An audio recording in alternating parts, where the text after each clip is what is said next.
तो दोस्तों स्वागत है आपका मैथ के एक और महत्वपूर्ण वीडियो में। आज के इस वीडियो में हम जो प्रश्न लेंगे वह प्रश्न तथा उसे हल करने की जो विधि है उसे सीख के आपको मजा आ जाएगा। तो वीडियो को पूरा देखिए, क्योंकि आप किसी भी कंपटीशन एग्जाम की तैयारी कर रहे हैं, इस तरह के प्रश्नों को हल करना अगर आप सीख लेते हैं तो आप काफी अच्छा प्रदर्शन कर पाएंगे। तो चलिए पहले प्रश्न को देखते हैं और फिर उसे हल करते हैं सबसे आसान तरीके से। तो देखिए पहला प्रश्न आपसे कह रहा है कि x तथा y की मासिक आय का अनुपात 4:3 है और उसके खर्च का अनुपात 3:2 है। यदि उनमें प्रत्येक 600 रुपया प्रति मास की बचत कर लेता है तो y की आय कितने रुपए थी। तो देखिए जब भी इस तरह के प्रश्न आए तो आपको देखिए क्या करना है, जो भी आपको आय दिया गया हो तो हमें यह देखना है कि आय का जो अनुपात दिया गया है, आय का जो अनुपात दिया गया किस किस का दिया गया है, x का और y का। किसका दिया गया है, x का और y का। आय का अनुपात क्या है, इसका है 4 और इसका है 3। इसका भी देखिए तो अंतर 1 आ रहा है, इसका भी अंतर 1 आ रहा है। वहीं अगर खर्चे की बात करें, अगर खर्चे की बात करें तो खर्चे का अनुपात आपका दे रखा है 3:2। इसका भी अंतर कितना आ रहा है, 1 आ रहा है। जब आय और खर्चे का अंतर समान हो तो बचत कैसे निकालते हैं वह देख लीजिए। तो बचत कैसे निकालेंगे, बचत निकालने के लिए आय में से खर्चे को घटा देंगे। तो देखिए 4 में से 3 गया तो 1 और 3 में से 2 गया तो 1। दोनों का बचत का रेशियो भी बराबर है, बचत का रेशियो भी बराबर है। और प्रश्न कह रहा है कि उनमें से प्रत्येक 600 रुपये बचाता है। कितना, 600 रुपये प्रति मास बचाता है, यानी कि एक जो है एक की वैल्यू 600 हो गई। तो हमें 3 की वैल्यू निकालनी है। यही तो प्रश्न कह रहा है कि y की आय कितने रुपए थी, तो हमें 3 का वैल्यू निकालना है। तो हम क्या कर देंगे, 3 का वैल्यू निकालने के लिए 3 गुने 600, 3 गुने 600 कितना आ जाएगा, 1800 रुपये। 1800 रुपये हमारा क्या आ जाएगा, y की आय जो है वह निकल आएगी। तो इस प्रश्न का सही उत्तर क्या हो जाएगा आपका, 1800 रुपये। तो इस तरह से इस प्रकार के प्रश्नों को आसानी से हल कर सकते हैं और ऐसे ही मजेदार प्रश्न लेंगे और ऐसी मजेदार ट्रिक से उस प्रश्न को हल करेंगे। तो वीडियो को पूरा देखिए, एक से बढ़ के एक प्रश्न आएंगे जो एग्जाम की दृष्टि से काफी महत्वपूर्ण है। तो लेते हैं अगले प्रश्न को। अगला प्रश्न कह रहा है कि एक कक्षा की एक परीक्षा में लड़कियों के औसत प्राप्तांक 73 है और लड़कों के 71 थे। यदि पूरी कक्षा के औसत प्राप्तांक 71.8 थे तो उस कक्षा में लड़कियां कितने प्रतिशत थी। तो देखिए यहाँ आपको दिया गया है गर्ल्स का और बॉयज का क्या दिया गया है, आपको प्राप्तांक दिया गया है। वह कितना है, तो देखिए गर्ल्स का दिया गया है, आपका गर्ल्स का दिया गया है 73, कितना 73, और बॉयज का कितना दिया गया है 71। बॉयज का कितना दिया गया है 71।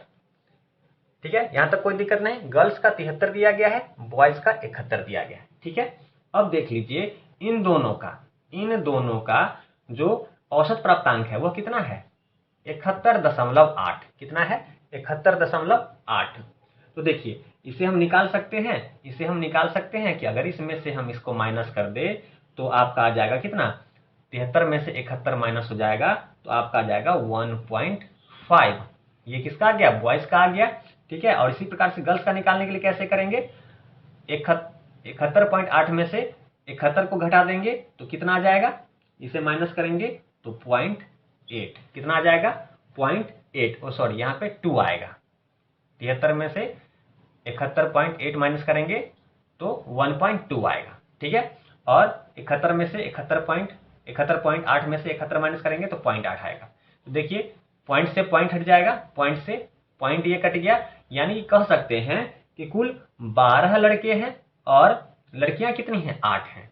तो कुल जो है, कुल क्लास में कितने बच्चे हैं, क्लास में 20 बच्चे हैं, जिसमें 8 गर्ल्स कितनी है, 8, बॉयज कितने हैं, 12।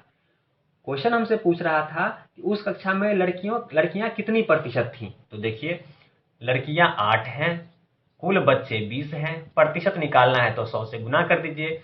तो 20 पंचे 100, 8 पंचे 40, तो 40% क्या है, उस वर्ग में, उस कक्षा में लड़कियों की प्रतिशत है। तो इस प्रकार से आप इस तरह से आंसर को फाइंड कर सकते हैं। काफी सरल तरीका था और ये हमारा इस प्रश्न का क्या हो जाएगा, आंसर हो जाएगा।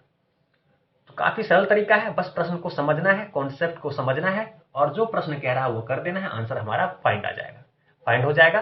काफी आसान तरीका है, उम्मीद है आपको समझ में आ गया होगा। ऐसे ही विधि, ऐसे ही कॉन्सेप्ट और ट्रिक आपको सिखाएंगे। लेते हैं अगले प्रश्न को और अगले प्रश्न को भी ट्रिक के माध्यम से, ऐसे कॉन्सेप्ट से आसानी से हल करना सीखते हैं।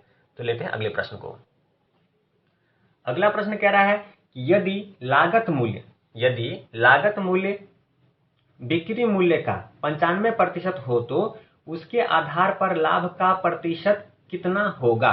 तो देखिए, आपको दिया गया है विक्रय मूल्य का 95%। तो कौन, सीपी कह रहा है कि विक्रय मूल्य का यानी कि एसपी का कितना हो, 95% हो। यानी कि एसपी कितना होगा, एसपी कह सकते हैं कि फिर 100 होगा। इसे हम रेशियो में ले सकते हैं, कोई दिक्कत नहीं।